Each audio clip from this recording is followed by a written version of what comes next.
जय हिंद दोस्तों। आज फिर ज्योग्राफी शुरू करने जा रहे हैं। जो अपना पहला टॉपिक रहेगा भारत का परिचय।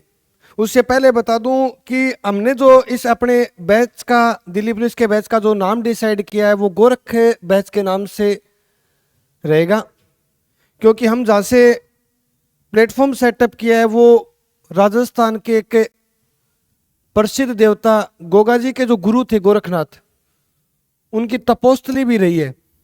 इसीलिए हमने डिसाइड किया है कि अपने जो दिल्ली पुलिस का जो बैच रहना है वो गोरख बैच के नाम से रहना है। तो चलो साथियों, करते हैं शुरुआत गोरख बैच के साथ।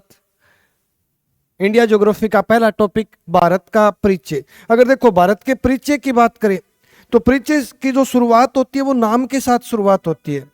नाम अर्थात अपने भारत को किस किस नाम से जाना गया है, यानी भारत के नामकरण से रिलेटेड जो क्वेश्चन बनते हैं कि भाई भारत को कौन से किस किन के द्वारा किस नाम से जाना गया है, या किस किस समय क्या क्या नाम डिसाइड किए गए, भारत को क्या क्या कहा गया। तो भारत का जो सबसे प्राचीन नाम है, यानी सबसे प्राचीन नाम, वो आर्यवर्त नाम है। तो एक ध्यान रखना है, भारत को प्राचीन समय में आर्यवर्त के नाम से जाना गया। अब आर्यवर्त क्यों कहा गया, तो इनका एक कारण है, क्योंकि यह भूभाग सर्वाधिक आर्यों के बसने के कारण, भूभाग क्षेत्र में आर्यों की अधिकता के कारण इस क्षेत्र को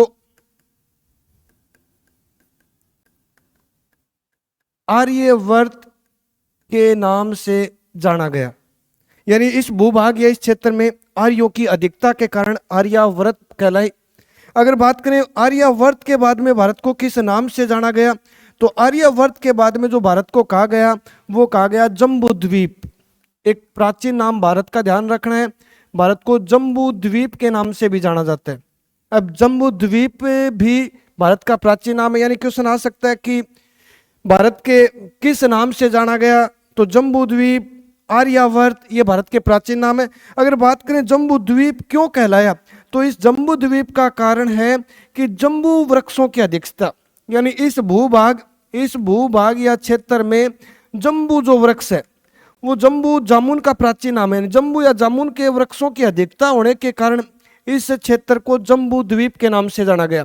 एक बताया जाता है दूसरा कारण कि भाई इसे जम्बू द्वीप क्यों कहा जाता है, तो सबसे दूसरा जो कारण है वो है जातीय वृक्षों की अधिकता। अर्थात प्राचीन समय में भारत जो है वो अलग अलग समुदायों में विभाजित था, इसी कारण जातीय वृक्षों की अधिकता बोल दो, या फिर इस भूभाग या इस क्षेत्र में जम्बू यानी जामुन के वृक्षों की अधिकता होने के कारण इन्हें भारत को जम्बू द्वीप के नाम से भी जाना गया। अगर तीसरी बात करें भारत की, तो भारत को कहा गया बाद में हिंदुस्तान के नाम से। तो जो तीसरा वर्ड है भारत के लिए वो रहने वाला है हिंदुस्तान, यानी हिंदुस्तान की संज्ञा किसने दी। अगर बात करें भारत की कि हिंदुस्तान नाम किसके द्वारा रखा गया, तो हिंदुस्तान जो नाम दिया गया था वो दिया गया था ईरानियों के द्वारा, यानी ईरानियों ने भारत को हिंदुस्तान कह के पुकारा। जबकि जामुन या जम्बू वृक्षों की अधिकता के कारण जम्बू द्वीप कहलाया। सबसे प्राचीन जो नाम है आर्यावर्त है, आर्यों की अधिकता के कारण इस क्षेत्र में आर्यों की अधिकता के कारण आर्यावर्त के नाम से जाने गए। उसके बाद हिंदुस्तान के बाद भारत को इंडिया भी कहा गया, यानी भारत को इंडिया के नाम से भी जाना गया। तो अगर बात करें कि भाई भारत को इंडिया नाम देने वाले कौन थे, तो जो भारत को इंडिया कहा था वे लोग थे यूनानी, यानी यूनानियों ने भारत को इंडिया के नाम से जाना गया। तो ये भारत के नामकरण से रिलेटेड है कि भारत को आर्यावर्त कहा जाता है, भारत को जम्बू द्वीप कहा जाता है, भारत को हिंदुस्तान कहा जाता है, भारत को इंडिया कहा जाता है, या फिर भारत को भारत नाम किसके कारण दिया गया। यानी इसके भारत नाम होने का मेन कारण क्या है, तो भरत के नाम पर, यानी भरत के नाम पर भारत नाम दिया गया, भरत के नाम पर नामकरण किया गया। और ये जो भरत थे ये थे ऋषभ देव के सबसे बड़े पुत्र। तो ऋषभ देव के सबसे बड़े पुत्र भरत के नाम पर इस क्षेत्र को भारत कहा गया। ऋषभ देव के सबसे बड़े पुत्र भरत के नाम पर यह क्षेत्र भारत के नाम से जाना गया। यानी इंडिया, हिंदुस्तान, जम्बू द्वीप, आर्यावर्त या फिर भारत को भारत किस आधार पर कहा गया। तो अपने पास जो नामकरण से रिलेटेड जो क्वेश्चन बनते हैं वो नामकरण से ये क्वेश्चन बनते हैं। तो नामकरण ध्यान रखना है। सबसे प्राचीन आर्यावर्त भूभाग क्षेत्र में आर्यों की अधिकता के कारण, जम्बू द्वीप भूभाग में जम्बू वृक्षों की अधिकता के कारण, जातीय वृक्षों की अधिकता यानी समुदायों में विभाजित था ये क्षेत्र। हिंदुस्तान ईरानियों ने नाम दिया, जबकि इंडिया कहने वाले यूनानी थे। अगर बात करें कि भारत को भारत किस नाम पर दिया गया, तो ऋषभ देव के जो सबसे बड़े पुत्र थे उनके नाम पर यानी भरत के नाम पर इस क्षेत्र को भारत कहा गया। फिर संवैधानिक रूप से 26 जनवरी 1950 को भारत कहलाया। अगर आगे की बात करें कि भाई परीक्षा में और कौन से कंसेप्ट रहने वाले हैं, तो दूसरी बात आती है कि विश्व के किस गोलार्ध में अपना भारत स्थित है। यानी क्वेश्चन बनने वाला है सेकंड कि विश्व के कौन से गोलार्ध में, विश्व के किस गोलार्ध में भारत स्थित है, किस गोलार्ध में भारत स्थित है। इससे रिलेटेड जो क्वेश्चन बनने वाला है वो थोड़ा ध्यान से पढ़ना है, क्योंकि यहाँ से कुछ कंसेप्ट ज्यादा ही पूछे जाते हैं। विश्व में किस गोलार्ध में भारत स्थित है, तो हम आंसर देंगे कि भारत जो है वो विश्व के उत्तर पूर्वी गोलार्ध में। अब एक स्टोरी सुननी है, यानी उत्तरी पूर्वी गोलार्ध का अर्थ क्या है। यानी पूरा जो विश्व है, ब्रह्मांड जो है, या जो भारत की पृथ्वी है, वो संपूर्ण पृथ्वी देशांतरीय और अक्षांशीय रेखाओं के मध्य स्थित है। यानी अपने भारत की वर्ल्ड की बात करें, पूरी पृथ्वी की बात करें, तो मध्य में जो खींची गई रेखा है वो 0 डिग्री लाइन के नाम से या 0 डिग्री कहलाती है, तथा इसे विषुवत रेखा के नाम से भी जानते हैं, या फिर इसी रेखा को भूमध्य रेखा कहा जाता है। यानी 0 डिग्री लाइन जो है वो विषुवत रेखा, भूमध्य रेखा या 0 डिग्री के नाम से कहलाई। अब इसके जो उत्तर से दक्षिण तक जो जितनी भी रेखाएं खींची जाती है उन रेखाओं को देशांतरीय रेखाओं का नाम दिया गया। यानी अगर पूछ ले कि देशांतरीय रेखा क्या कहलाती है, तो ग्लोब में उत्तर से लेकर दक्षिण तक खींची गई काल्पनिक रेखाओं को देशांतरीय रेखा कहा जाता है। इन देशांतरीय रेखाओं को कार्य की बात करें कि इनका मेन क्या है, तो देशांतरीय रेखा दिन और रात की लंबाई डिसाइड करती है, किसी भी क्षेत्र का दिन व रात की लंबाई। यानी इस देशांतरीय रेखाओं के आधार पर किसी भी भूभाग के दिन कितना बड़ा होगा, रात कितनी छोटी होगी, यानी दिन और रात की लंबाई डिसाइड करती है। और ये देशांतरीय रेखा जैव विविधता का काम भी करती है। यानी एक तो अगर पूछ ले कि भाई कौन सा भूभाग है जो देशांतरीय रेखा के अधीन है, या फिर पूछ ले कि भाई देशांतरीय रेखाओं का मुख्य कार्य क्या है, या फिर पूछ ले अगर कि उत्तर से लेकर दक्षिण तक की जो काल्पनिक रेखाएं खींची जाती है वो किस नाम से जानी जाती है। एक जो यहाँ से जो रेखाएं खींची जाती है, यानी पश्चिम से लेकर पूर्व तक जो जितनी भी रेखाएं खींची जाती है उन रेखाओं को अक्षांश रेखाओं के नाम से जानते हैं। अक्षांश रेखाओं की बात करें तो अक्षांश रेखाओं का मुख्य जो कार्य है वो किसी भी क्षेत्र का स्थानीय समय दर्शाने का कार्य करती है, यानी स्थानीय समय दर्शाने का कार्य। और इसी आधार पर हमने एक अक्षांशीय रेखा को भारत की मानक समय रेखा मान ली है। यानी अक्षांशीय रेखा जितनी भी होगी वो भारत को जो भी स्थानीय क्षेत्र है, जिस क्षेत्र का स्थानीय भाग है उसका स्थानीय समय दर्शाने का काम करेंगी।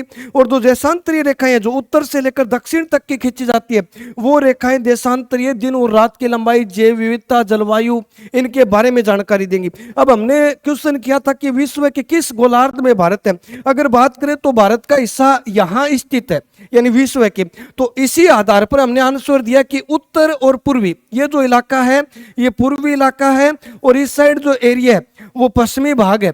यानी अगर बात करें कि विश्व के किस गोलार्ध में भारत स्थित है, तो भारत इस गोलार्ध के अंदर होने के कारण हमने कहा कि उत्तर पूर्वी गोलार्ध के अंदर भारत स्थित है। रही बात सेकंड कि उत्तर पूर्वी गोलार्ध के अंदर भारत जो स्थित है वो अगर आधार आ जाए एशिया महाद्वीप का, कि बताओ एशिया महाद्वीप के आधार पर भारत कौन सी दिशा में स्थित है, यानी एशिया महाद्वीप से रिलेटेड क्वेश्चन आ जाए तो हम बोलेंगे एशिया महाद्वीप में भारत दक्षिण दिशा में स्थित है। यानी एशिया महाद्वीप में तो दक्षिण दिशा होगी। और अगर पूछ ले विश्व में भारत किस गोलार्ध में है, तो हम आंसर देंगे कि विश्व में भारत उत्तर पूर्वी गोलार्ध में स्थित है। इसके अंदर अक्षांशीय रेखा में जो भारत की मानक समय रेखा मान रखा है, यानी कौन सी अक्षांशीय रेखा है जिसे भारत की मानक समय रेखा कहा जाता है, तो हम आंसर देंगे 82.5 जो डिग्री रेखा है। यानी खींची गई गोलार्ध में वो 82.5 डिग्री अक्षांशीय रेखा जो भारत के मध्य से गुजरती है, भारत के अंदर से गुजरती है, उस रेखा को भारत की मानक समय रेखा कहा जाता है। अर्थात 82.5 डिग्री रेखा को भारत की मानक समय रेखा के नाम से जाना जाता है। अगर बात करें इस भारत की मानक समय रेखा की शुरुआत कहाँ से होती है, तो हम शुरुआत जो मानक रेखा की होती है वो मिर्जापुर से होती है, और मिर्जापुर जो जगह है वो उत्तर प्रदेश स्टेट के अंदर है। यानी 82.5 डिग्री रेखा या भारत की मानक समय रेखा की शुरुआत कहाँ से होती है, तो शुरुआत मिर्जापुर उत्तर प्रदेश से होती है। अगर पूछ ले कि ये जो काल्पनिक रेखा है ये भारत के कितने राज्यों से होकर गुजरती है, तो ध्यान रखना है ये काल्पनिक रेखा भारत के 5 राज्यों से होकर गुजरती है।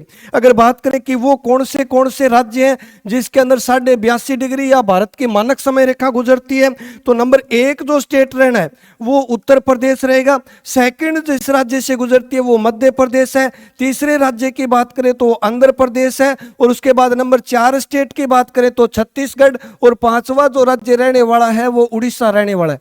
यानी ये वो भारत के 5 स्टेट हैं जहां से भारत की मानक समय रेखा गुजरती है। इस रेखा को 82.5 डिग्री अक्षांशीय रेखा के नाम से जानते हैं, और ये उत्तर प्रदेश के मिर्जापुर से इसकी शुरुआत होती है। और ये आधारित अगर बोले तो 82.5 बेस पर आधारित रहेगी, अर्थात 82.5 डिग्री अक्षांशीय रेखा या फिर भारत की मानक समय रेखा कहलाएगी। अगर और बात करें तो अगर पूछ ले कि भाई विश्व को विभाजित करने वाली रेखा बताओ, तो विश्व को जो विभाजित यानी दुनिया का जो बंटवारा, विश्व को विभाजित करने वाली रेखा कौन सी है, तो हम बोलेंगे विश्व को विभाजित करने वाली जो रेखा है वो 0 डिग्री लाइन है। यानी हमने सबसे पहले तो जाना कि भारत का नाम भारत क्यों रखा गया, उसके बाद हमने गोलार्ध की बात करी कि भाई कौन से गोलार्ध के अंदर भारत स्थित है, अक्षांशीय और देशांतरीय रेखा का मतलब समझा। अक्षांशीय रेखाएं समय निर्धारण करती है, जबकि जो देशांतरीय रेखाएं हैं वो देशांतरीय रेखाएं विभाजन करती है किसी भी क्षेत्र की जलवायु का, जैव विविधता का। उसके बाद एशिया महाद्वीप में भी हमने जाना कि कौन सी दिशा में है, तो दक्षिण दिशा में, यानी भारत एशिया महाद्वीप में स्थित है, और एशिया महाद्वीप के अंदर लगभग 48 से 50 देश स्थित हैं। अगर पूछ ले कि विश्व का क्षेत्रफल की दृष्टि से सबसे बड़ा अगर महाद्वीप पूछे तो ध्यान रखना है सबसे बड़ा महाद्वीप एशिया महाद्वीप है, जो संपूर्ण विश्व के कुल भूभाग का 30% भाग में अकेला महाद्वीप फैला हुआ है। यानी एशिया महाद्वीप विश्व में सबसे बड़ा महाद्वीप है क्षेत्रफल की दृष्टि से, जिसमें लगभग 30% क्षेत्रफल में महाद्वीप फैला हुआ है। अगर बात करें जनसंख्या की, तो जनसंख्या की दृष्टि से भी विश्व का सबसे बड़ा महाद्वीप है एशिया महाद्वीप, जिसमें लगभग संपूर्ण विश्व की 60% जनसंख्या निवास करती है। इस एशिया महाद्वीप का जो सबसे बड़ा देश है उस देश का नाम है रूस। यानी इस महाद्वीप का अगर पूछ ले कि सबसे बड़ा देश कौन सा है, तो ध्यान रखना है एशिया महाद्वीप का क्षेत्रफल में सबसे बड़ा जो देश है वो रूस देश है, क्योंकि रूस जो देश है वो 2 महाद्वीपों में फैला हुआ है। इसीलिए यहां से भी एक इंपॉर्टेंट क्वेश्चन बनता है कि ऐसा कौन सा एशिया महाद्वीप का देश है जो 2 महाद्वीपों में फैला हुआ है, तो हम बोलेंगे एशिया और यूरोप 2 महाद्वीपों में फैला हुआ देश रूस है।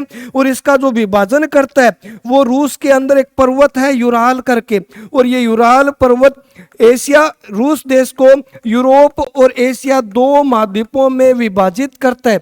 तो ध्यान रखना यूराल पर्वत एशिया और यूरोप महाद्वीप के मध्य स्थित है, या फिर रूस जो है वो 2 महाद्वीपों में बसा हुआ देश है, एक तो एशिया महाद्वीप और एक यूरोप महाद्वीप। और अगर बात करें कि क्षेत्रफल की दृष्टि से एशिया का सबसे बड़ा देश, तो हम बोलेंगे रूस देश एशिया महाद्वीप का सबसे बड़ा देश है। अगर तीसरी बात करें तो सबसे पहले नाम के बाद में हमने पढ़ा कि भाई एशिया के अंदर और विश्व के अंदर भारत की कैसी सिचुएशन है। उसके बाद हम बात करने वाले हैं आकृति की, कि भाई भारत जो अपना है उसकी आकृति कैसी है, यानी भारत की आकृति। तो ध्यान रखना है भारत की आकृति रहने वाली है चतुष्कोणीय आकृति। तो ध्यान रखना है भारत की आकृति चतुष्कोणीय आकृति के अंदर है। अगर उसके बाद बात करें कि भारत के अंदर टोटल कुल कितने राज्य हैं, यानी भारत के अंदर राज्यों की वर्तमान में संख्या कितनी है, सामान्य परिचय का जो नेक्स्ट पार्ट रहने वाला है वो अपना रहने वाला है कि भारत के वर्तमान में भारत में वर्तमान राज्यों की संख्या बताओ, यानी भारत के अंदर वर्तमान में कितने राज्य हैं। तो ध्यान रखना है वर्तमान में भारत के अंदर कुल 28 राज्य हैं, यानी वर्तमान में 28 राज्य हैं। लेकिन यहाँ से क्वेश्चन पूछता है, एनटीपीसी में भी रिपीट हुआ क्वेश्चन है कि बताओ 2019 तक भारत में कितने राज्य थे। यानी ध्यान रखना यहाँ से कंसेप्ट का, अगर पूछ ले कि भाई 2019 तक, यानी 2019 तक बताओ भारत में कितने राज्य थे, तो अगर 2019 तक की बात करें तो 2019 तक भारत में राज्यों की संख्या 29 थी। लेकिन वर्तमान में जो राज्यों की संख्या है वो 28 है, लेकिन 2019 तक 29 थी। और अगर पूछ ले कि भाई भारत का 29वां राज्य कौन सा था, तो भारत का जो 29वां राज्य घोषित किया गया था वो तेलंगाना स्टेट किया गया था। और ये घोषणा 2 जून 2014 की रही थी, यानी 2014 की 2 जून को आंध्र प्रदेश राज्य से, यानी किस राज्य से अलग करके बनाया गया था, तो आंध्र प्रदेश राज्य से पृथक करके भारत का 29वां राज्य जो घोषित किया गया था वो स्टेट तेलंगाना स्टेट था, जो आंध्र प्रदेश से विभाजित था। लेकिन वर्तमान में जो राज्य हैं वो वर्तमान में भारत के अंदर कुल 28 राज्य हैं। अगर बात करें 28 राज्य कैसे हुए, तो 28 राज्यों का होने का कारण मुख्यतः एक एक्ट है जो जिसका नाम जम्मू कश्मीर सुधार अधिनियम, जम्मू कश्मीर पुनर्गठन अधिनियम 2019, पुनर्गठन अधिनियम 2019 की सिफारिश पर जम्मू कश्मीर को राज्यों से हटा दिया। यानी जम्मू कश्मीर को राज्यों की श्रेणी से हटाकर एक्ट 2019 के तहत आर्टिकल 370 समाप्त कर, आर्टिकल 370 हटाकर जम्मू कश्मीर को राज्यों की श्रेणी से हटाकर, यानी राज्यों से बर्खास्त कर और उसको केंद्र शासित प्रदेश का दर्जा दिया गया। यानी जम्मू कश्मीर राज्यों की श्रेणी से हटे, जिसके कारण 29 से राज्यों की संख्या 28 हुई और इसको घोषणा की गई कि आपको केंद्र शासित प्रदेश बना दिया जाएगा। और ये जो घोषणा की जाती है वो 5 अगस्त 2019 के दिन की जाती है। यानी 5 अगस्त 2019 को घोषणा होती है कि जम्मू कश्मीर को राज्यों की श्रेणी से हटाकर जम्मू कश्मीर से केंद्र शासित प्रदेशों का निर्माण करेंगे। और उसके बाद 2 केंद्र शासित प्रदेश बनाए जाते हैं, जिसमें एक का नाम तो कश्मीर रखा जाता है और दूसरे केंद्र शासित प्रदेश का नाम रखा जाता है लद्दाख। यानी केंद्र शासित जो प्रदेश बने इस क्षेत्र से वो रहे कश्मीर प्लस लद्दाख। तो ध्यान रखना है, एक तो कश्मीर केंद्र शासित प्रदेश बनाया जाता है नया, और एक लद्दाख करके केंद्र शासित प्रदेश बनाया जाता है। अगर अब की बात करें वर्तमान के अंदर बात करें तो जो लद्दाख है उसके अंदर 7 जिले थे, लेकिन शुरुआत की बात करें तो लद्दाख के अंदर 2 ही जिले थे।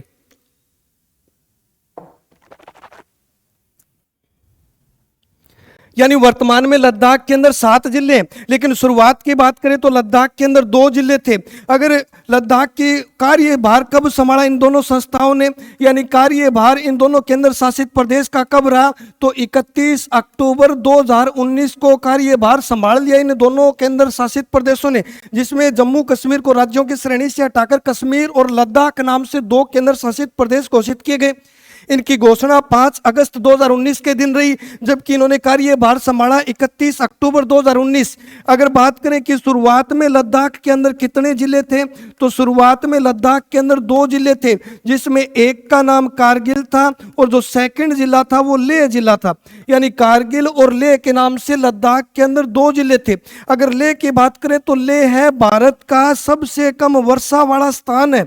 अगर पूछ ले कि भारत का न्यूनतम वर्षा वाला स्थान, भारत का न्यूनतम वर्षा वाला स्थान बताओ, तो भारत का न्यूनतम वर्षा वाला स्थान लेह है, जो कौन से केंद्र शासित प्रदेश में स्थित है? लद्दाख के अंदर। और अगर पूछ ले कि भारत में सर्वाधिक वर्षा वाला स्थान बताओ, तो सर्वाधिक वर्षा वाला स्थान जो है वो मासिन राम है।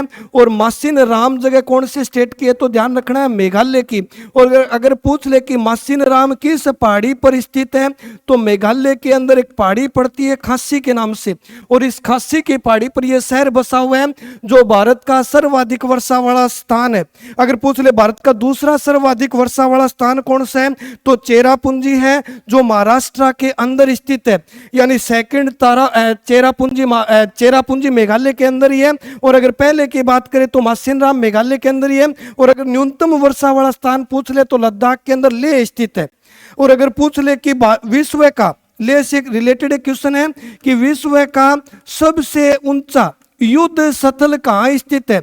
सबसे ऊंचा जो युद्ध स्थल है वो भी लेह के अंदर स्थित है, जिसे सियाचिन ग्लेशियर के नाम से जाना जाता है। यानी लद्दाख का जो लेह है डिस्ट्रिक्ट है, उसके अंदर सियाचिन ग्लेशियर जो जगह है, उस जगह पर विश्व का सबसे ऊंचा युद्ध स्थल भी है। अगर वर्तमान बात करें कि भाई बताओ वर्तमान के अंदर लद्दाख में कुल कितने जिले हो गए, तो लद्दाख के अंदर वर्तमान में 5 जिले नए घोषित किए गए। यानी नए जिलों की घोषणा हुई 5 जिलों की। और अगर पूछ ले कि भाई ये नए जिलों की घोषणा कौन करता है, यानी लद्दाख के अंदर वर्तमान में कुल 7 जिले हैं। अगर शुरुआत की बात करें तो 2 जिले थे, कारगिल और लेह करके। लेह तो लद्दाख की राजधानी है और कश्मीर की राजधानी श्रीनगर शहर है। लेकिन अगर पूछ ले कि लद्दाख में जो 7 जिले हैं, उसमें नंबर 1 जिला तो रहने वाला है कारगिल के नाम से, जो प्राचीन जिला है। अगर दूसरे की बात करें तो लेह है। अगर तीसरे की बात करें तो नुब्रा है, यानी नया जिला की घोषणा करेगी ये नुब्रा नाम से। अगर चौथे जिले की बात करें तो चांग थांग करके, ये लद्दाख के अंदर नवनिर्मित जो जिले हैं उन जिलों की संख्या है। उसके बाद जो 5वां रहने वाला है वो साम के नाम से रहने वाला है, यानी साम नाम से। नुब्रा, ले, चांग थांग, नुब्रा हो जाएगा, ले हो जाएगा, चांगथांग हो जाएगा। उसके बाद साम करके जिला भी है, जिसे एक द्रास करके भी जिला है, जो नया जिला घोषित किया गया है, द्रास के नाम से भी जाना जाता है। एक 7वां जिला जास्कर करके रहने वाला है। यानी ये नए 5 जिलों की घोषणा अमित शाह ने लद्दाख केंद्र शासित प्रदेश में की है, जिसमें पहले से 2 जिले थे, कारगिल करके और लेह करके। और अगर पूछ ले कि भाई वर्तमान में कितने जिले हैं, तो वर्तमान में 7 जिले हैं, 5 नए जिलों की घोषणा की गई। और ये जो जिलों की घोषणा की जाती है, यहाँ से रिलेटेड एनटीपीसी के अंदर क्वेश्चन आया था कि भाई किस अनुच्छेद के तहत, किस आर्टिकल के तहत किसी भी भूभाग या किसी भी राज्यों में अगर नए जिले बढ़ाने हो या फिर जिले कम करने हो की संवैधानिक शक्ति संसद को प्राप्त है। यानी भारत संविधान का कौन सा अनुच्छेद है जिस अनुच्छेद के तहत नए जिलों का गठन, नए राज्यों का निर्माण, जिलों के अंदर संख्या बढ़ानी, तो हम आर्टिकल नंबर 3 का प्रयोग करते हैं। यानी संसद आर्टिकल 3 का प्रयोग करके किसी भी केंद्र शासित प्रदेश या राज्य के अंदर जिलों की संख्या कम या ज्यादा कर सकती है। और इसी आर्टिकल 3 की सहायता से देश के गृह मंत्री यानी अमित शाह ने घोषणा करी कि भाई लद्दाख जो है, उस लद्दाख केंद्र शासित प्रदेश के अंदर जिलों की संख्या 2 से बढ़ाकर हम 7 फिक्स करते हैं। यानी अमित शाह के द्वारा बताया गया कि भाई भारत के अंदर अब लद्दाख जो केंद्र शासित प्रदेश है, उसमें कुल संख्या रहने वाली है लद्दाख के जिलों की 7। उसके बाद बात करते हैं कि भाई लद्दाख के अंदर 7 जिले हैं और भारत के अंदर अगर टोटल स्टेट की बात करें तो 28 राज्य थे भारत के अंदर। यानी भारत के अंदर राज्यों की संख्या बात करें तो भारत के अंदर राज्यों की संख्या तो थी 28, लेकिन एक सिचुएशन 2 जून 2014 की जिसमें राज्यों की संख्या 29, तेलंगाना नया राज्य बनाया जाता है। उसके बाद 2019 का एक्ट आता है और ये एक्ट जम्मू कश्मीर को राज्यों की श्रेणी से हटाकर यूटी में बदलता है।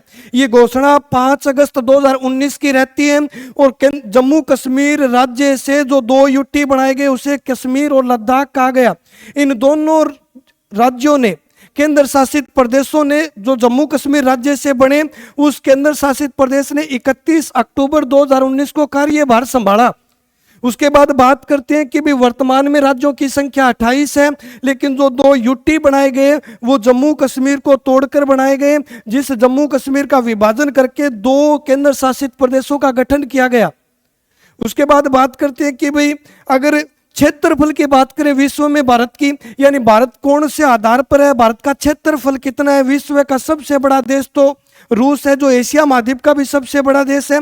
लेकिन अगर क्वेश्चन बन जाए कि बताओ भारत का क्षेत्रफल की दृष्टि से कौन सा स्थान है, यानी क्षेत्रफल के आधार पर भारत का कौन सा स्थान है। तीसरा जो सामान्य परिचय के बारे में जानकारी रहने वाली है वो है भारत का क्षेत्रफल, यानी भारत का कुल क्षेत्रफल कितना है और क्षेत्रफल की दृष्टि से भारत का कौन सा स्थान है। तो अगर क्षेत्रफल की बात करें बच्चों, देखो थोड़ी सी क्लास भी बड़ी रखनी पड़ेगी, क्योंकि मैंने कल बताया था कि 19 दिसंबर को दिल्ली पुलिस के पेपर स्टार्ट हैं।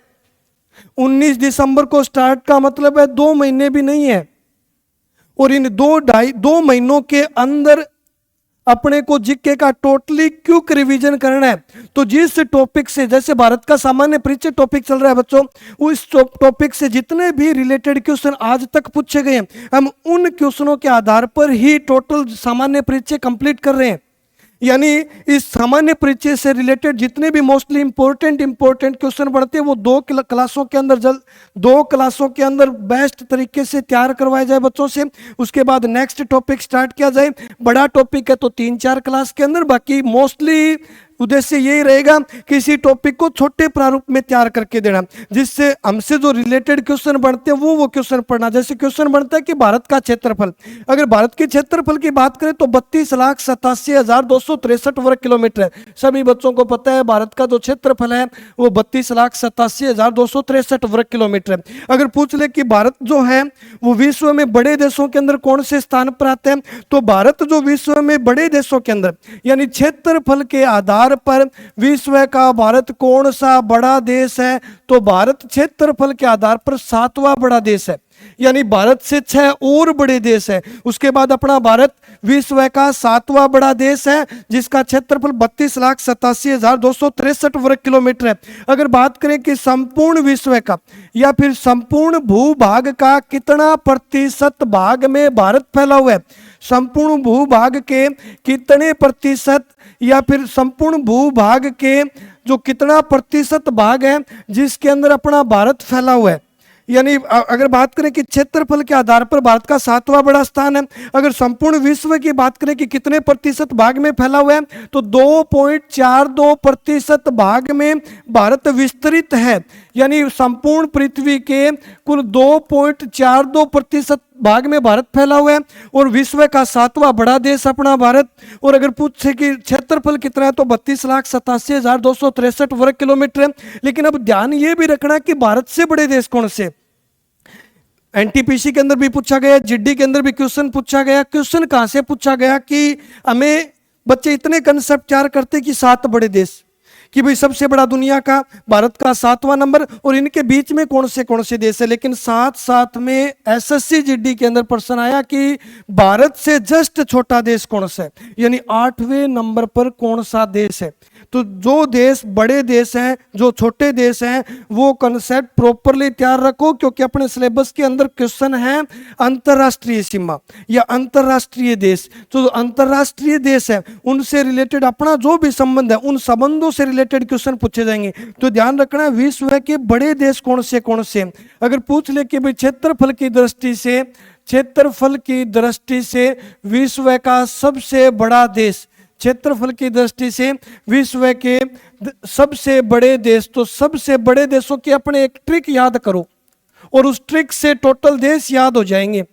और जो ट्रिक रहने वाली है वो है रुक चीन अब आ भारत, यानी ये शब्द याद रखेंगे, और ये वो शब्द हैं जो दुनिया के बड़े देश हैं, यानी रुक, चीन, अब, आ, भारत, विश्व के बड़े देश। अगर ट्रिक को पूरा करें तो रूस से रहने वाला एक नंबर पे कौन सा देश, यानी विश्व का सबसे बड़ा देश रूस। नंबर 2 बात करें तो सेकंड बड़ा देश रहने वाला है कनाडा। अगर तीसरे देश की बात करें तो तीसरा सबसे बड़ा देश चीन है। उसके बाद नंबर 4 बात करें तो अमेरिका देश का है। और अगर 5वीं बात करें तो 5वां विश्व का सबसे बड़ा देश ब्राजील है। और उस ब्राजील के बाद 6ठे नंबर पर जो देश है वो रहने वाला है ऑस्ट्रेलिया। और अपने भारत का कौन सा स्थान आ गया, भारत विश्व में 7वें स्थान पर है।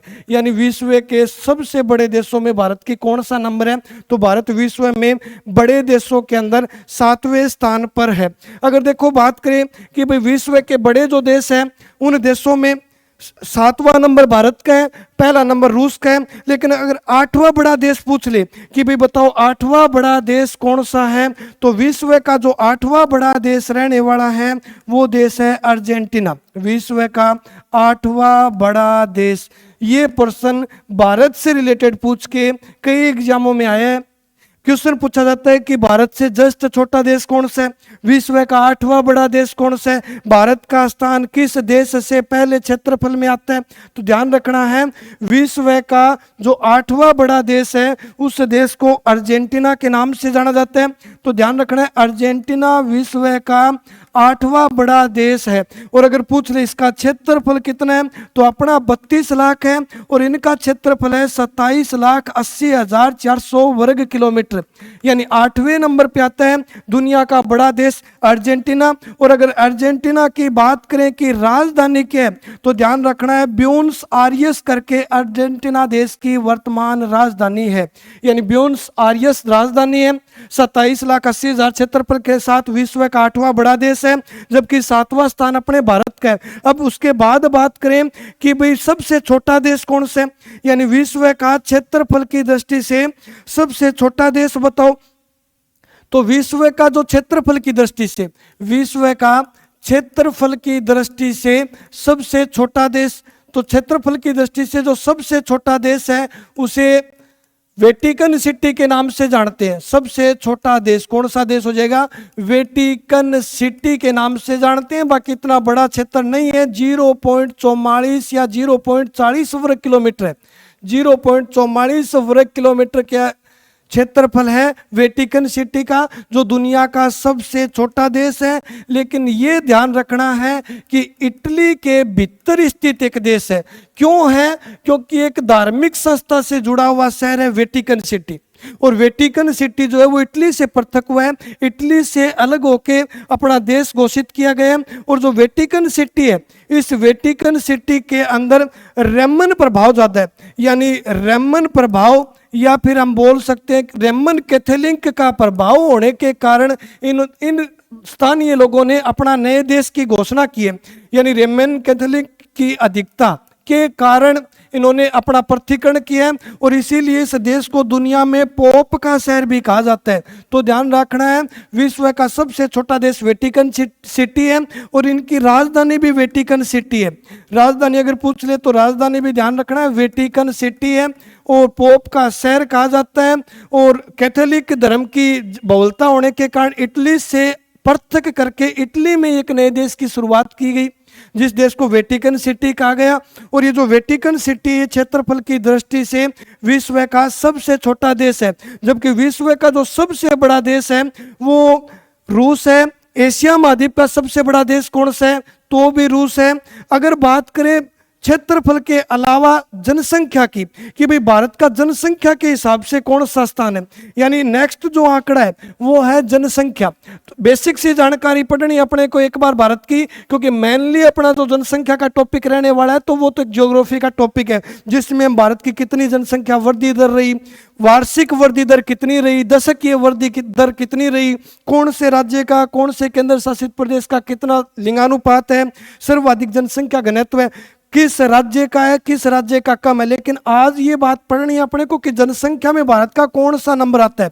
तो भारत का जो जनसंख्या में स्थान है वो स्थान दूसरा है, ध्यान रखना है, क्योंकि अगला पूछेगा कि 2011 की जनगणना, 2011 की जनगणना के अनुसार बताओ जनसंख्या की दृष्टि से सबसे बड़ा देश, तो अपने को चीन बताना है। 2011 की जनगणना। वर्तमान की बात करें तो देखो 2011 के बाद जनगणना नहीं हुई है, अब जनगणना 2027 के अंदर होगी। इसके कारण हम 2011 के आंकड़ों के अनुसार अगर देखें तो विश्व में भारत का दूसरा स्थान है। लेकिन अगर वर्तमान की बात करें तो वर्तमान बताया जा रहा है कि भारत प्रथम स्थान पर है विश्व में जनसंख्या की दृष्टि से। लेकिन 2011 के फैक्ट पूछेगा तो 2011 की जनगणना के अनुसार जो प्रथम स्थान था वो प्रथम स्थान चीन देश का था, जो वर्तमान में दूसरे स्थान पर है। अगर पूछे कि भारत के अंदर 2011 की जनगणना के अनुसार बताओ कि विश्व की कितना % आबादी रहती है, यानी भारत के अंदर कितना % पब्लिक संपूर्ण विश्व की रहती है 2011 की जनगणना के अनुसार, तो ये आंकड़ा रहने वाला है 17.5%, यानी संपूर्ण विश्व की 17.5% जनसंख्या भारत में निवास करती है। विश्व का कुल क्षेत्रफल जो है इसका 2.42% क्षेत्रफल में भारत विभाजित है। और अगर बात करें भारत का क्षेत्रफल में तो 7वां स्थान है, और 2011 की जनगणना के अनुसार जनसंख्या की बात करें तो जनसंख्या में भारत प्रथम स्थान पर स्थित है। उसके बाद देखो भारत के अंदर बात करें तो कि भारत की ऐसी कौन सी दिशा है जहां समुद्रीय दिशा है, या फिर भारत का कौन सा हिस्सा है जो समुद्र को स्पर्श करता है, कौन सा हिस्सा है सतल को स्पर्श करता है। तो अगर बात करें कि भारत का हिस्सा कौन सा किस भाग में विभाजित है, तो भारत के अंदर जो दक्षिणी हिस्सा है या फिर दक्षिण जो पूर्वी इलाका है, यानी यहाँ जो हिस्सा है इस हिस्से में अरब सागर स्थित है। जबकि अगर पूछ ले कि भारत का पश्चिमी दिशा, भारत की पश्चिमी दिशा किस सागर को स्पर्श करती है, तो भारत की पश्चिमी दिशा अरब सागर को स्पर्श करती है। जबकि अगर पूछे कि भारत की पूर्वी दिशा, तो ध्यान रखना है भारत की जो पूर्वी दिशा है वो बंगाल की खाड़ी को स्पर्श करती है। और क्वेश्चन पूछा गया है कि बताओ भारत का दक्षिणी भाग किस महासागर को स्पर्श करते हैं, यानी दक्षिणी हिस्से में भारत के कौन सा महासागर स्थित है, तो भारत के दक्षिणी हिस्से में हिंद महासागर स्थित है। ये दिशा भी ध्यान रखनी है कि भाई भारत का पूर्वी हिस्सा, भारत का पश्चिमी हिस्सा, भारत का दक्षिणी हिस्सा, उत्तरी भारत ज्यादातर धरातल से जुड़ा हुआ है। और इस धरातल से जुड़े होने के कारण उत्तरी भाग की कुछ राज्य अंतर्राष्ट्रीय सीमा भी बनाते हैं, यानी दो देशों के मध्य जो बंटवारा है अंतर्राष्ट्रीय सीमा, वो अपना धरातलीय हिस्सा ज्यादातर बनाता है। स्थान अगर पूछा जाए कि भाई भारत के कौन से राज्य जो सतलीय सीमा बनाते हैं, भारत के कौन से राज्य हैं जो जलीय सीमाओं का निर्माण करते हैं, तो ध्यान रखना भारत का जो सतलीय सीमा का निर्माण करता है वो उत्तरी हिस्सा। जलीय सीमा यहाँ से कोई 1-2 देश स्पर्श करते हैं भारत के राज्यों को या फिर भारत को स्पर्श करते हैं।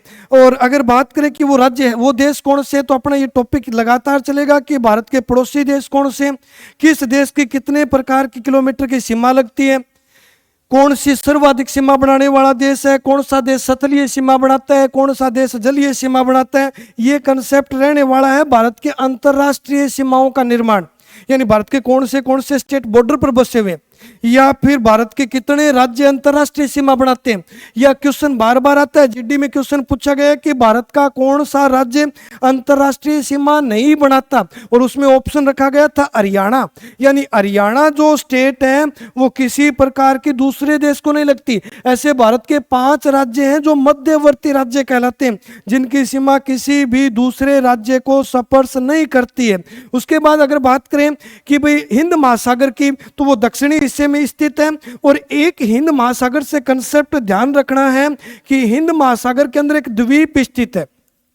अगर हिंद महासागर की बात करें तो हिंद महासागर में एक द्वीप स्थित है जिसे मेडागास्कर द्वीप के नाम से जानते हैं। मेडागास्कर जो द्वीप है ये विश्व का चौथा सबसे बड़ा द्वीप है। विश्व का चौथा सबसे बड़ा जो द्वीप है वो मेडागास्कर द्वीप है, जो कौन से महासागर में स्थित है, तो हिंद महासागर में स्थित विश्व का चौथा सबसे बड़ा द्वीप मेडागास्कर द्वीप है। और अगर पूछ ले भारत के समीप स्थित द्वीप बताओ, तो भारत के सबसे समीप स्थित द्वीप जो है, अंतर्राष्ट्रीय द्वीप या महासागर में स्थित द्वीप बताओ, तो हम बोलेंगे भारत के सबसे समीप महासागर में जो स्थित द्वीप है वो है मेडागास्कर द्वीप। और भारत के दक्षिण में कौन सा महासागर स्थित है, तो दक्षिण में महासागर स्थित है हिंद महासागर। और ये हिंद महासागर जो है वो विश्व का चौथा बड़ा द्वीप है। अगर पूछे कि विश्व का सबसे बड़ा द्वीप कौन सा है, यानी अगर पूछा जाए कि बताओ विश्व का सबसे बड़ा द्वीप कौन सा है, तो विश्व का जो सबसे बड़ा द्वीप है वो ग्रीनलैंड के नाम से जाना जाता है। विश्व के सबसे बड़े द्वीप को ग्रीनलैंड कहा जाता है, जो उत्तरी अटलांटिक व आर्कटिक महासागर के मध्य स्थित है। और ये विश्व का सबसे बड़ा द्वीप कहलाता है। अगर पूछे कि ये कौन से देश के अधीन है, तो ध्यान रखना है ग्रीनलैंड द्वीप डेनमार्क देश के अधीन है, जो विश्व का सबसे बड़ा द्वीप है। और अगर मेडागास्कर की बात करें तो हिंद महासागर में स्थित है और विश्व का चौथा सबसे बड़ा द्वीप कहलाता है। अगर ग्रीनलैंड के बाद बात करें कि भारत का दूसरा सबसे बड़ा द्वीप, विश्व का दूसरा सबसे बड़ा द्वीप कौन सा है, तो विश्व का जो दूसरा सबसे बड़ा द्वीप है, उस द्वीप को न्यू गिनी के नाम से जानते हैं। विश्व का दूसरा सबसे बड़ा द्वीप, देखो बच्चों, अब अंतर्राष्ट्रीय समझौते, अंतर्राष्ट्रीय सम्मेलन, अंतर्राष्ट्रीय सीमाएं, यहाँ सिलेबस दे रखा है। तो एशिया महाद्वीप के बारे में बेसिक जानकारी भारत की रखनी है। जैसे भारत के दक्षिण में है, विश्व का सबसे बड़ा महाद्वीप कौन सा है, क्योंकि भारत एशिया महाद्वीप में स्थित है। यहाँ से रिलेटेड क्वेश्चन बन सकते हैं और बढ़ते भी आए एग्जाम के अंदर। पीछे हर शिफ्ट, हर पेपर एनटीपीसी 12th और ग्रेजुएशन दोनों के एग्जाम की बात करें तो सामान्य परिचय से अक्षांशीय देशांतरीय विस्तार क्वेश्चन बढ़ता है। एशिया महाद्वीप में भारत की क्या स्थिति है, क्वेश्चन बढ़ता है। विश्व में भारत का कौन सा स्थान है, यहाँ से रिलेटेड क्वेश्चन बढ़ते हैं। विश्व में क्षेत्रफल, जनसंख्या, विश्व की किस संस्था से रिलेटेड भारत का संबंध है, यहाँ से रिलेटेड क्वेश्चन बढ़ते हैं। यानी बहुत ज्यादा क्वेश्चन पूछे जाते हैं। अक्षांशीय देशांतरीय, क्षेत्रफल, जनसंख्या की बात करें और कितने राज्य थे, कौन से राज्य का पुनर्गठन, दोबारा गठन किया गया है, यहाँ से रिलेटेड बात काफी एग्जामों के अंदर, हर एग्जामों के अंदर ये क्वेश्चन पूछे गए हैं कि भाई कौन सा क्षेत्र है जहां से क्वेश्चन बढ़ते हैं। विश्व का दूसरा जो सबसे बड़ा द्वीप है, उस द्वीप को न्यू गिनी द्वीप के नाम से जानते हैं। और ये जो न्यू गिनी द्वीप है, ये प्रशांत महासागर में स्थित है। ध्यान रखना है, अगर पूछ रहे न्यू गिनी द्वीप जो है वो कौन से महासागर में स्थित है, तो न्यू गिनी द्वीप रहने वाला है अपना प्रशांत महासागर में स्थित। और ये जो न्यू गिनी द्वीप है, ये विश्व के 2 देशों में विभाजित है। विश्व के 2 देशों में विभाजित है, यानी न्यू गिनी द्वीप पर 2 देशों का अधिकार है, जिसमें नंबर 1 तो देश है मलेशिया करके, और जो सेकंड देश है वो है इंडोनेशिया। यानी इंडोनेशिया और मलेशिया के मध्य जो न्यू गिनी द्वीप स्थित है, जो प्रशांत महासागर में है, वो दुनिया का दूसरा सबसे बड़ा द्वीप है। और विश्व का सबसे बड़ा जो द्वीप पूछ ले तो सबसे बड़ा द्वीप ग्रीनलैंड करके है। दूसरा द्वीप की बात करें तो न्यू गिनी है। और एक द्वीप से रिलेटेड क्वेश्चन पूछा जा सकता है, क्योंकि ये एशिया महाद्वीप का सबसे बड़ा द्वीप है। जो तीसरा द्वीप रहने वाला है, इस द्वीप को बोर्निया द्वीप कहा जाता है। और ये जो बोर्निया द्वीप है, ये विश्व का तीसरा सबसे बड़ा द्वीप है। यानी विश्व का तीसरा सबसे बड़ा द्वीप पूछे तो बोर्निया द्वीप है। अगर पूछ ले बोर्निया द्वीप एशिया महाद्वीप में कौन से स्थान पर है, तो एशिया महाद्वीप का सबसे बड़ा द्वीप भी बोर्निया द्वीप को कहा जाता है। यानी एशिया महाद्वीप का तो सबसे बड़ा और दुनिया का तीसरा सबसे बड़ा द्वीप जो है, उस द्वीप को बोर्निया द्वीप के नाम से जानते हैं। और ये जो बोर्निया द्वीप का विभाजन है, यानी बोर्निया द्वीप को जो विभाजित किया गया है वो इंडोनेशिया, यानी इसका विभाजित देश कौन से हैं, तो इसके जो विभाजित देश रहने वाले हैं उसमें एक तो देश का नाम है इंडोनेशिया करके, यानी इंडोनेशिया। एक देश है बुर्नेई करके, यानी बुर्नेई का विभाजन भी है, और मलेशिया देश का विभाजन भी है। यानी इन तीनों देशों के द्वारा विभाजित जो बोर्निया द्वीप है वो एशिया महाद्वीप का तो सबसे बड़ा द्वीप और विश्व का तीसरा सबसे बड़ा द्वीप है। अब देखो बच्चों, अपने को नोट्स बनाने हैं प्रॉपरली, टॉपिक वाइज नोट्स तैयार करने हैं, और जो जो मैंने जो क्वेश्चन कंसेप्ट उठाए हैं सामान्य परिचय से, वो वैसे क्वेश्चन हैं जो आज तक किसी ना किसी एग्जाम में सामान्य परिचय के टॉपिक से बने हुए हैं। या तो वो CHSL की बात करें, MTS की बात करें, बार बार क्वेश्चन आता है कि किस संशोधन अधिनियम के तहत 370 हटाया गया। जम्मू कश्मीर राज्यों से नवनिर्वाचित 2 जिले कौन से हैं? 2 केंद्र शासित प्रदेश।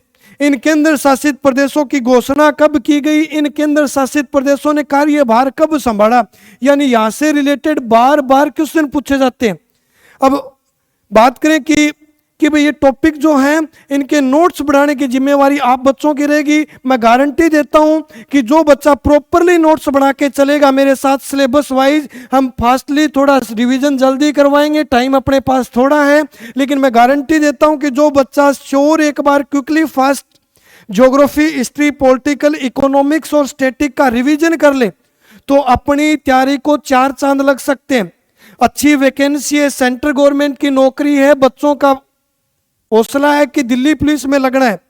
वो सभी बच्चे अपनी नोटबुक में प्रॉपरली सिलेबस लिख के पहला टॉपिक के जो मोस्टली क्वेश्चन बनते हैं उन क्वेश्चन से रिलेटेड एक एक कंसेप्ट उतारेगा, और साथ साथ में याद रखेगा कि भाई अपने को प्रॉपरली सिलेबस रखना है।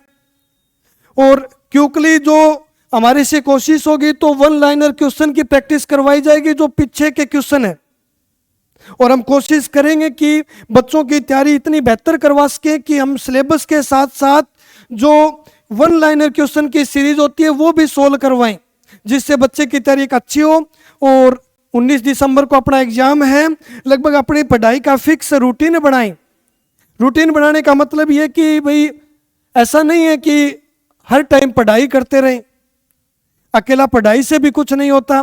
अपना रूटीन का मतलब ये है कि पढ़ाई का अपना फिक्स पैटर्न रखे। जैसे खाना खाना ज़्यादा हर रोज जरूरी है कि सुबह खाने का टाइम हो गया, शाम को खाने का टाइम हो गया, वैसे घर पे पढ़ाई का भी एक फिक्स टाइम बनाओ कि भाई हाँ 7 से लेकर रात को 11 बजे तक मेरा पढ़ाई का टाइम है, तो वो 4 घंटे प्रॉपरली पढ़ाई के टाइम में बिताओ, बाकी सिलेबस लिखते रहो। बेस्ट ऑफ लक बच्चों, अच्छी तैयारी होगी। अब एक क्विकली रिवीजन कर लेते हैं जितना भी आज तक पढ़ा है भारत के सामान्य परिचय से रिलेटेड।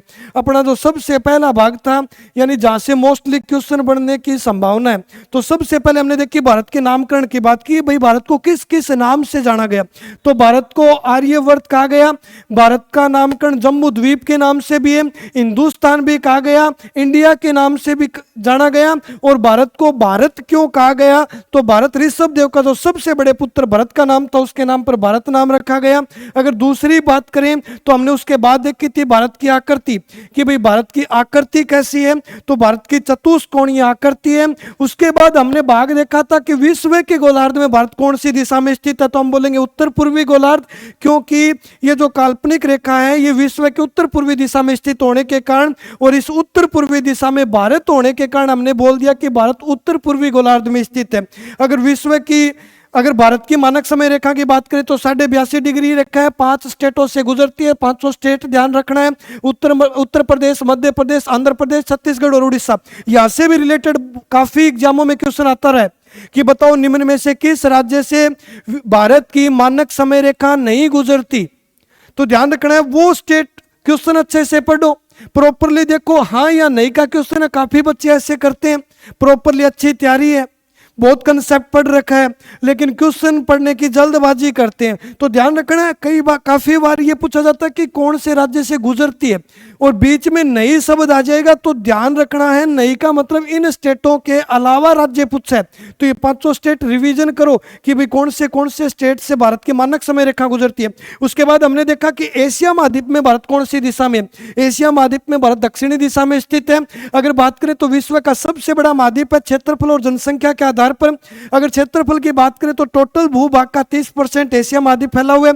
अगर जनसंख्या की बात करें तो 60% जनसंख्या है। लगभग 50 देश 50 देश एशिया महाद्वीप में स्थित है। अगर बात करें कि एशिया महाद्वीप का या फिर विश्व का सबसे बड़ा देश कौन सा है, तो रूस है। रूस 2 महाद्वीपों में विभाजित है, एक तो एशिया महाद्वीप और एक यूरोप महाद्वीप, और इनका पृथ्वीकरण जो करता है वो यूराल पर्वत करता है। अगर पूछ ले कि यूराल पर्वत कहाँ स्थित है, तो हम बोलेंगे यूराल पर्वत एशिया महाद्वीप में स्थित है। और अगर पूछ ले कौन से देश के अंदर, तो रूस के अंदर स्थित है। उसके बाद हमने जनसंख्या का आंकड़ा देखा, वर्तमान में तो 28 स्टेट है। लेकिन अगर पूछ ले 2019 तक भारत में राज्यों की संख्या, तो राज्यों की संख्या 29 थी। 29वां जो राज्य बना वो तेलंगाना स्टेट को बनाया गया, आंध्र प्रदेश से अलग करके 2 जून 2014 को तेलंगाना अलग राज्य घोषित किया गया।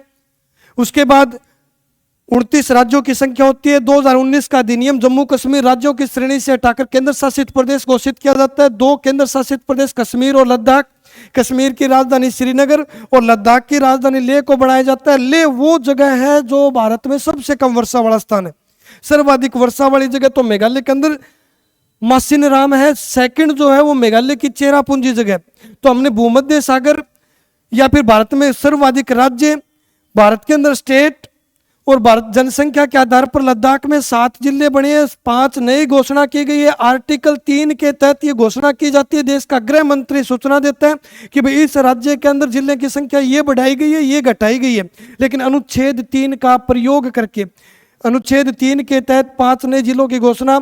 अब ध्यान रखना है, अनुच्छेद 3 का मतलब क्या है कि भाई किसी भी राज्य में, किसी भी राज्यों में जिलों की संख्या कम या ज्यादा, जिलों की संख्या कम या ज्यादा की शक्ति संसद के हाथ में होगी। यानी पार्लियामेंट जो है वो आर्टिकल 3 का प्रयोग करके किसी भी राज्य में जिलों की संख्या कम ज्यादा कर सकता है। तो 28 स्टेट, 29 बने बीच में, उसके बाद लद्दाख में नए जिले बनाए गए, ये जिलों की घोषणा हुई। उसके बाद बात की भारत के क्षेत्रफल की कि भाई भारत का क्षेत्रफल कितना है, तो 32,87,263 7वां नंबर है। दुनिया के बड़े देश, भारत का 7वां नंबर। 8वां देश, इंपॉर्टेंट से इंपॉर्टेंट क्वेश्चन, 7वें के बाद 8वां बड़ा देश पूछा जाता है, अर्जेंटीना देश है, जिसकी राजधानी ब्यूनस आयर्स करके है, जिसका क्षेत्रफल 27,80,400 वर्ग किलोमीटर है। वो भारत के बाद 8वें स्थान पर रहता है। उसके बाद हमने देखा कि क्षेत्रफल की दृष्टि से सबसे छोटा देश कौन सा है, तो क्षेत्रफल की दृष्टि से सबसे छोटा देश है वेटिकन सिटी, जिसका क्षेत्रफल है 0.44 वर्ग किलोमीटर। इटली के अंदर ही स्थित देश है, पोप का शहर बोलते हैं। और इस पोप धर्म की खास बात यह कि इसको मानते सिर्फ और सिर्फ पुरुष है। यानी पोप धर्म को स्वीकार करने वाले बताओ तो पोप धर्मों को पुरुष जाति ही स्वीकार करती है। इसीलिए अगर वेटिकन सिटी की बात करें तो इस देश के अंदर सिर्फ और सिर्फ पुरुष रहते हैं। तो क्वेश्चन बनता है, विश्व का एकमात्र पुरुषों वाला देश बताओ, तो विश्व का एकमात्र जो पुरुषों वाला देश है वो भी वेटिकन सिटी को कहा जाता है। पोप का शहर बोलते हैं। विश्व का सबसे छोटा क्षेत्रफल के आधार पर देश है। और वेटिकन सिटी की राजधानी पूछे तो राजधानी भी वेटिकन सिटी है। जनसंख्या की बात करें तो 2011 की जनगणना के अनुसार हम सेकंड स्थान पर है, चीन देश प्रथम स्थान पर था, वर्तमान में प्रथम बताया जा रहा है। बाकी 2027 की घोषणा के बाद हम आंकड़े आएंगे अपने पास। अब 2011 की जनगणना के अनुसार पहला चीन है, सेकंड भारत है। संपूर्ण दुनिया की 17.5% जनसंख्या अपने भारत में निवास करती है और भारत दूसरे स्थान पर है। उसके बाद पश्चिमी हिस्सा अरब सागर, पूर्वी हिस्सा बंगाल की खाड़ी, दक्षिणी हिस्सा हिंद महासागर। हिंद महासागर का सबसे बड़ा द्वीप मेडागास्कर दुनिया का चौथा सबसे बड़ा द्वीप है। और भारत के सबसे समीप महासागर में स्थित द्वीप पूछे तो हम बोलेंगे मेडागास्कर द्वीप। विश्व का सबसे बड़ा जो द्वीप है वो ग्रीनलैंड के नाम से कौन से देश में स्थित है, ये ध्यान रखना है। दूसरा सबसे बड़ा द्वीप न्यू गिनी है, प्रशांत महासागर में है। और तीसरा जो सबसे बड़ा द्वीप है वो बोर्निया करके जो एशिया महाद्वीप का सबसे बड़ा द्वीप है। इंडोनेशिया, ब्रुनेई और मलेशिया देशों में विभाजित जो बोर्निया द्वीप है वो विश्व का चौथा बड़ा, विश्व का तीसरा सबसे बड़ा द्वीप और एशिया महाद्वीप का सबसे बड़ा द्वीप है। बाकी नेक्स्ट क्लास में करेंगे। दोस्तों जय हिंद, जय भारत, बेस्ट ऑफ लक, अपनी तैयारी करते रहें। और दीपावली की सभी स्टूडेंट्स को शुभकामनाएं। हमने दीपावली का संपूर्ण भारत दीपावली का त्योहार वर्तमान में बना रहे, सभी बच्चों के घर में खुशियां आए। जय हिंद, जय भारत।